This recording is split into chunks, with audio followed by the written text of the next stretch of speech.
of questions, and I want to begin with one of the points that Senator Blackburn was making about private rights of action, which I think Senator Hawley and I have discussed incorporating in legislation.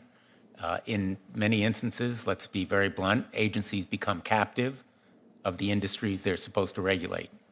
And this one is too important to allow it to become captive. And one very good check on the captivity of federal entities, agencies, or offices is, in fact, private rights of action. So I would hope that you would endorse that idea. I recognize you're not lawyers, you're not in the business of litigating, but I'm hoping that you would support that idea. I see nodding heads for the record. Let me turn to, also to recap, the very important comments that you all have made about elections, to take action against deep fakes, against impersonation, whether it's by labeling or watermarks, some kind of disclosure. Without censorship, we don't want a ministry of truth. We want to preserve civil rights and liberties. The free speech rights are fundamental to our democracy.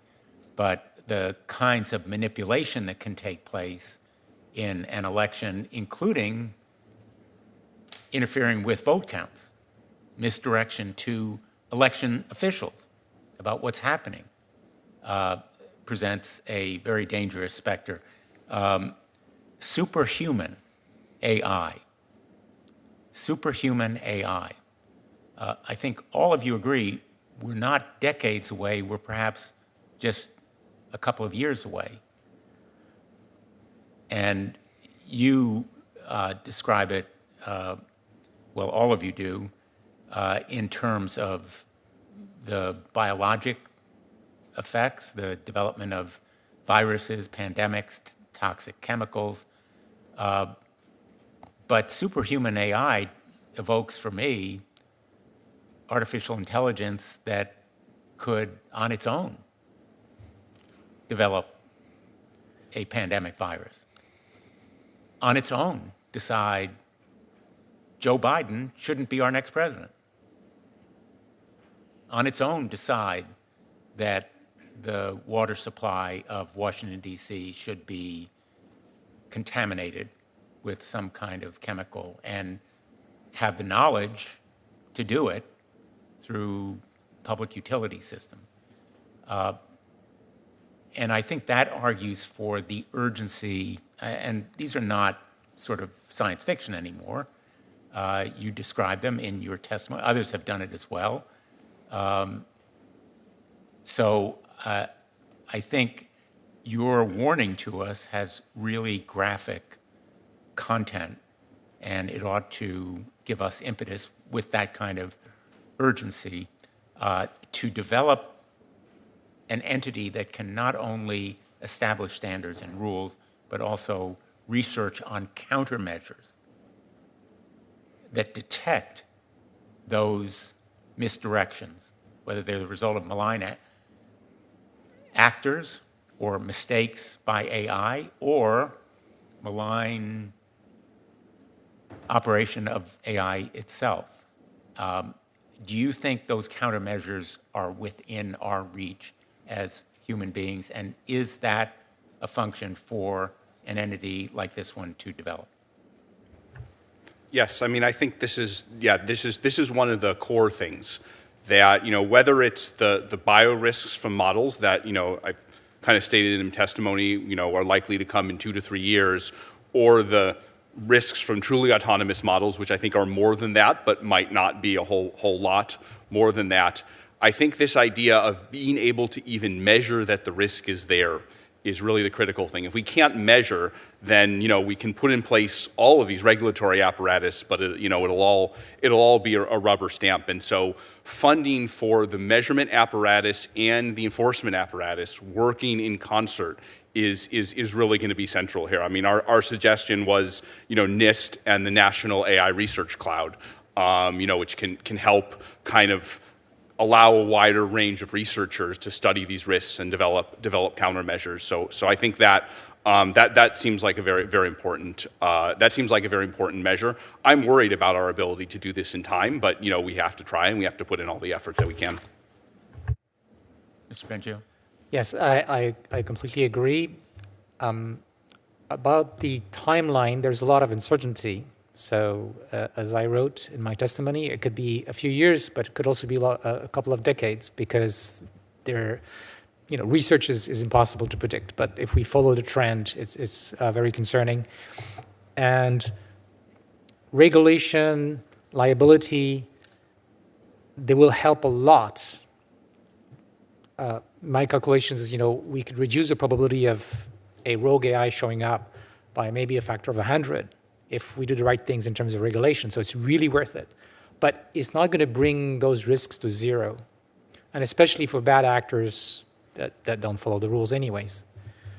So we need that investment in countermeasures, and AI is going to help us with that, but we have to do it carefully so that we don't create the problem that we're trying to solve in the first place. Another aspect of this is it's not just AI. It needs to bring expertise in national security, in bioweapons, chemical weapons, and AI people together. The organizations that are going to do that, in my opinion, shouldn't be for profit. We shouldn't mix the objective of making money, which makes a lot of sense in our economic system, with the objective, which should be single-minded, of defending humanity against a potential rogue AI. Also, I think we should be very careful to do this with our allies in the world and not do it alone. There is, first, we can have a diverse set of approaches, because we don't know how to really do this. We are hoping that as we move forward and we try to solve the problem, we'll find solutions. But we need a diversity of approaches, and we also need some kind of robustness against the possibility that one of the governments involved in this kind of research isn't democratic anymore for some reason, right? This can happen. We don't want a country that was democratic and has power over a superhuman AI to be the only country working on this. We need a resilient system of partners so that if one of them ends up being a bad actor, the others are there. Thank you very much. I'll turn to Professor Russell if you have a comment. Yeah, so I completely agree that if there is a body that's set up, that it should be enabled to fund and coordinate this type of research. And I completely agree with the other witnesses that we haven't solved the problem yet. I think there are a number of approaches that are promising. I tend towards approaches that provide mathematical guarantees rather than just sort of best effort guarantees. And we've seen that in the nuclear area, where originally the standard, I believe, was you could have a major core accident every 10,000 years, and you had to demonstrate that your system design met that requirement. Then it was 1 million years, and now it's 10 million years. And so that's progress. And it comes from actually having a real scientific understanding of the materials, the designs, redundancy, etc. And we are just in the infant stages of a corresponding understanding of the AI systems that we're building. I would also say that no government agency is going to be able to match the resources that are going into the creation of these AI systems. The numbers I've seen are roughly $10 billion a month going into AGI startups. And just for comparison, that's about 10 times the amount of the entire National Science Foundation of the United States, which has to cover physics, chemistry, basic biology, et cetera, et cetera, et cetera. So how do we get that resource flow directed towards safety? I actually believe that the involuntary recall provisions that I mentioned would have that effect. Because if a company puts out a system that violates one of the rules and then is recalled until the company can demonstrate that it will never do that again, then the company can go out of business. So they have a very strong incentive to actually understand how their systems work, and if they can't, to redesign their systems so that they do understand how they work. That just seems like basic common sense to me. I also want to mention on rogue AI, right, the bad actors. Professor Bengio has mentioned an approach based on AI systems that are developed to try to counteract that possibility. But I also feel that we may end up needing a very different kind of digital ecosystem in general. And what do I mean by that? Right now, to a first approximation, a computer runs any piece of binary code that you load into it. We put layers on top of that say, okay, that looks like a virus, I'm not running that. We actually need to go the other way around. The system should not run any piece of binary code unless it can prove to itself that this is a safe piece of code to run.